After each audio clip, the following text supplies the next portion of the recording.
Welcome to Glorious Botafogo, your number one source of Botafogo news in English. And what a night to be a Botafogo fan because the club beat Flamengo, one of its main rivals since the birth of the club, by 4-1, which is one of the highest goal differences in a match that Botafogo has applied on Flamengo since the 60s or the 70s, when Botafogo beat the club from the Gavia by 6-0.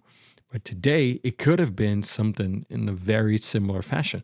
It could have been 7-1 if Botafogo had taken all of its chances and converted all of the chances like it should have.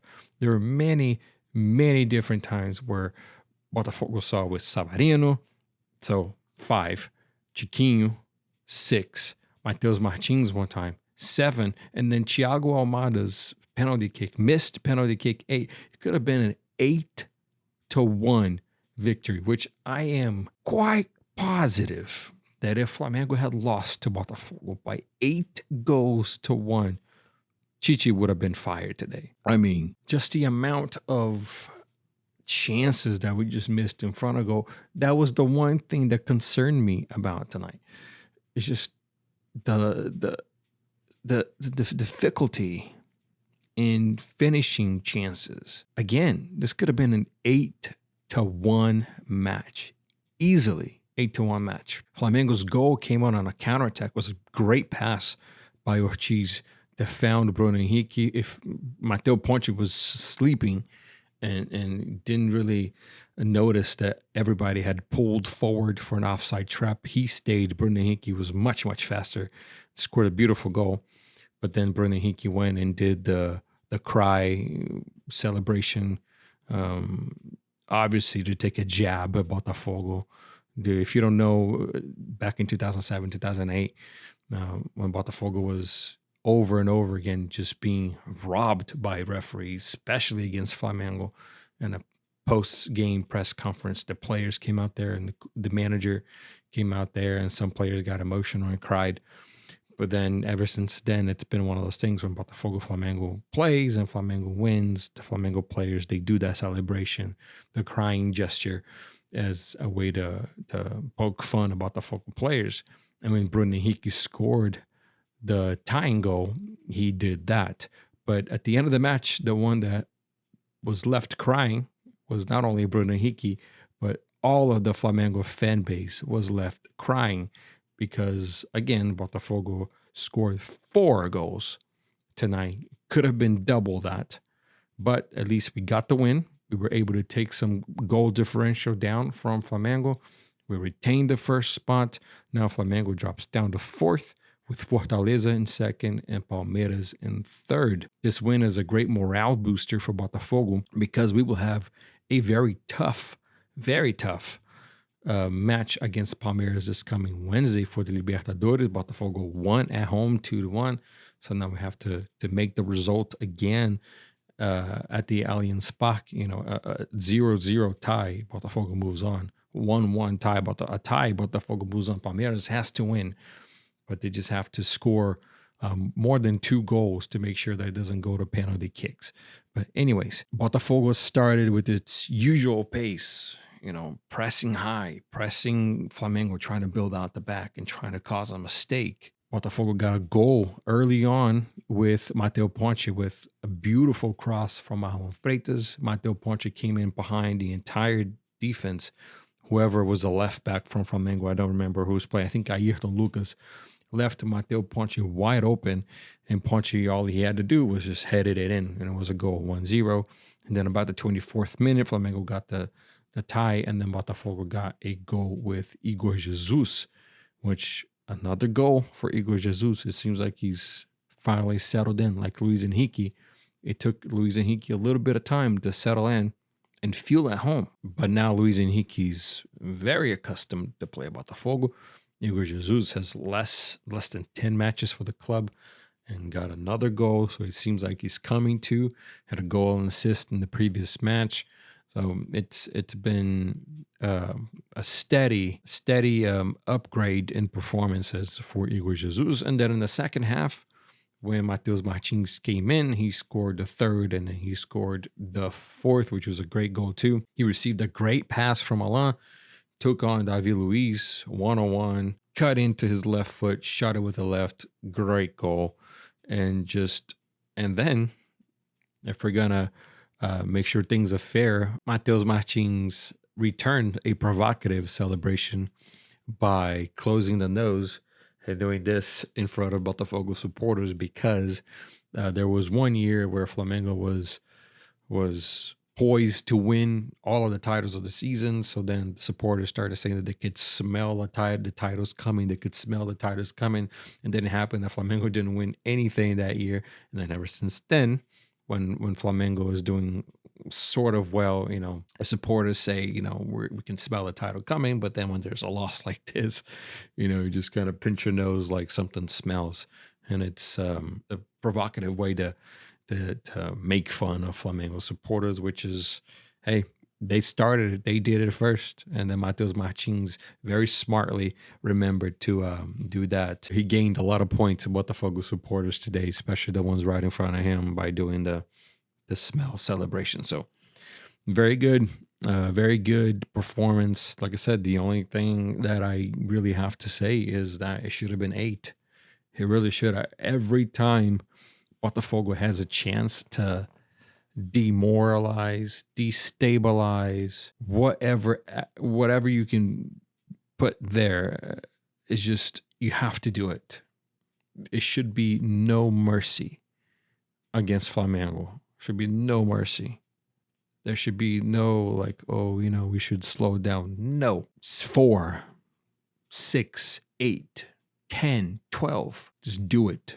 Just the bigger the margin on goals scored, the better. Because, for Botafogo supporters, Flamengo is probably the biggest rival for the club.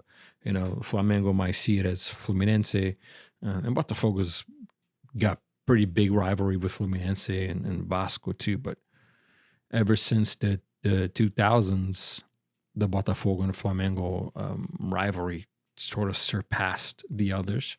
It's always kind of been leveled. But, Flamengo is such a historic rivalry, from the time in the 60s where Botafogo beat Flamengo so bad that the players decided to sit on the pitch and gave up. It actually happened. When Botafogo played Flamengo, the Flamengo players gave up and sat on the pitch, which is a tifo that Botafogo has that shows the Flamengo players sitting down on the pitch, and it says we never give up like this, just poking fun of Flamengo supporters. And then Flamengo icons like Zico saying that every time Botafogo played Flamengo, he would be angry because Botafogo would beat Flamengo all the time. And so it is the club's biggest rival. And Flamengo can say that it could be Fluminense, but it might as well be Flamengo's biggest rival. But, in terms of titles, Flamengo have gotten a large lead on Botafogo, mainly due to the 80s with Zico. And then in the 2000s, Flamengo really kind of went above and beyond with the help of referees, with the help of match fixing, allegedly. But you can tell there was a lot of bad refereeing favoring Flamengo in a lot of matches. And a lot of that is due to some of these people being Flamengo fans. But whatever. We beat Flamengo 4-1. We're in first. We have Libertadores coming up in the week. Mohamed El Arouche has arrived at Botafogo, but because he is a player from France, has literally never been in Brazil before, there is a process that the player has to go through, and he is going through that process right now. It takes a long time. It takes a while. He is not ready to play yet. He's been practicing with the squad. He's been practicing at the Lonier training ground. So it's coming. The announcement's probably going to come here pretty soon, and we're going to see him practicing with the squad and then probably being included in some of these games. But El Arouche is probably a 2025 project, not a 2024 player to be counted on. John Textor last week signed an agreement, much like he signed with Botafogo, which he is making his intentions known and official to purchase Everton Football Club from Liverpool.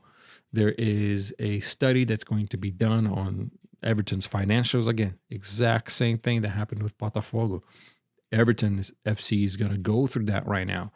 So there is that possibility that John Textor might purchase Everton, but there's also a possibility now, and they came out in a blog post from Bernardo Gentili, which is one of Botafogo's most respected journalists. According to Bernardo, John Textor has a chance to become a majority shareholder at Crystal Palace.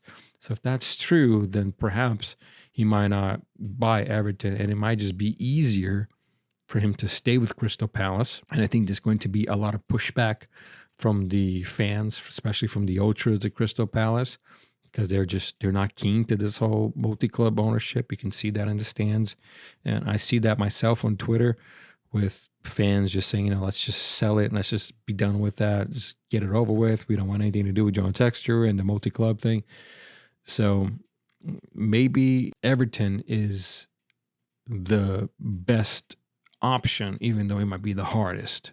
It might be the most complicated one. But, we're talking a club that has Premier League titles. We're talking about a club that has important titles, not only the Premier League, but cup titles in England. So it's a team with name. It's a team with history. It's a team with titles.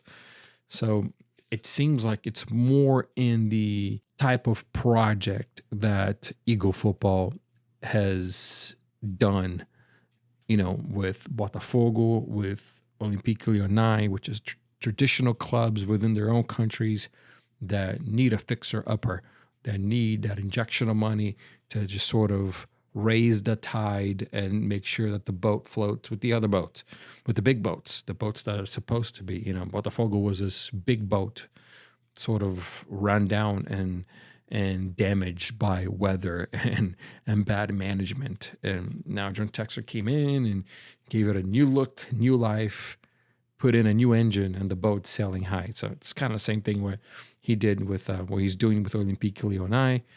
And it seems like what he's going to do with Everton FC, which again, in my opinion, with all the respect of the Crystal Palace fans, which I have made great interactions online. I've gone on Crystal Palace podcast, the guys on Eagle Eye Football. Love those guys. So nothing against Crystal Palace. I'm just saying it just seems like Everton is the better fit here. But we will see what happens. John Textor was on the live stream with Thiago Franklin tonight following the victory against Flamengo.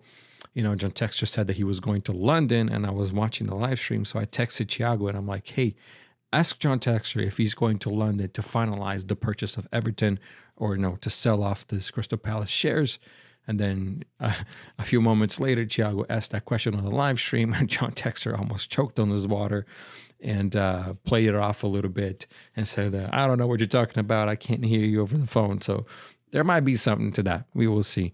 Anyways, if you've gotten here so far, please leave a like. Don't forget to comment. Don't forget to share this with your friends. If you want to get some Botafogo gear, some Botafogo apparel, go to footfanatics.net. I should be having an order coming in this week that I just placed last week, so I can show you guys what I got. And if you use the coupon Glorious10, you get 10% off. It's a nice little chunk off. Helps you with a little tax and shipping and all of that.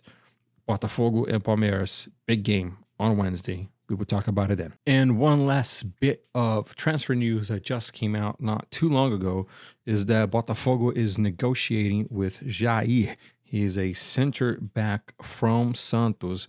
It came out in the press from São Paulo, because again, Santos is from São Paulo. And now it has been confirmed by Thiago Franklin that Botafogo is negotiating with the athlete, the player. He's a center back. He's a center back. He's 19 years old. Botafogo is going to offer $12 million for the purchase of the player. And it seems like Santos does like what Botafogo is offering. There is some rumors from the staff of the player that he wanted to play for Santos for 2 more years and then go out and transfer to Europe.